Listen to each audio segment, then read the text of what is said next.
Mandela was warm, he was responsive, he was engaging.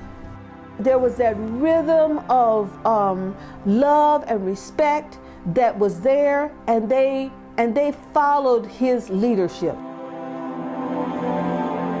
Geraldine Williams reflects on the years she spent living in South Africa with a mixture of nostalgia and pride. The Tampa native moved there in 1994, working as a business consultant and journalist. She had the unique opportunity to be an observer for South Africa's first democratic election when Nelson Mandela came into power. Williams saw firsthand the difference it made, particularly to the African community.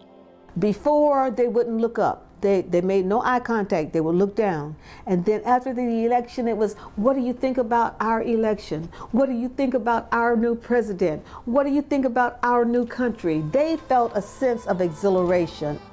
Williams and her son, Walter Smith, made a personal connection with Mandela after Smith became friends with his granddaughter. They were invited to the president's compound for Christmas one year. Williams agreed to go only if she was allowed to decorate and make a traditional holiday feast.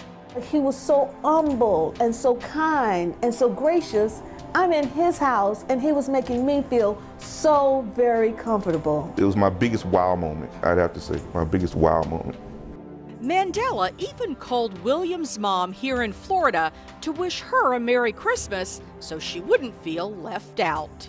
It was beautiful for me to see the exchange, and that was my mother's last Christmas, and it was a Merry Christmas because he made it that way. Their paths crossed several more times through the years. Williams says Mandela always seemed most comfortable around children. The children were drawing him in to their world, and they were dancing. It was music going, and you know, the president has moves. I mean, he was going right along with them. She and Smith say Mandela leaves a country very different from what it was for most of his life. His legacy is one that actually transformed a nation from something that was very, very ugly and brutal into something that's very beautiful and kind and gracious with a lot of unity.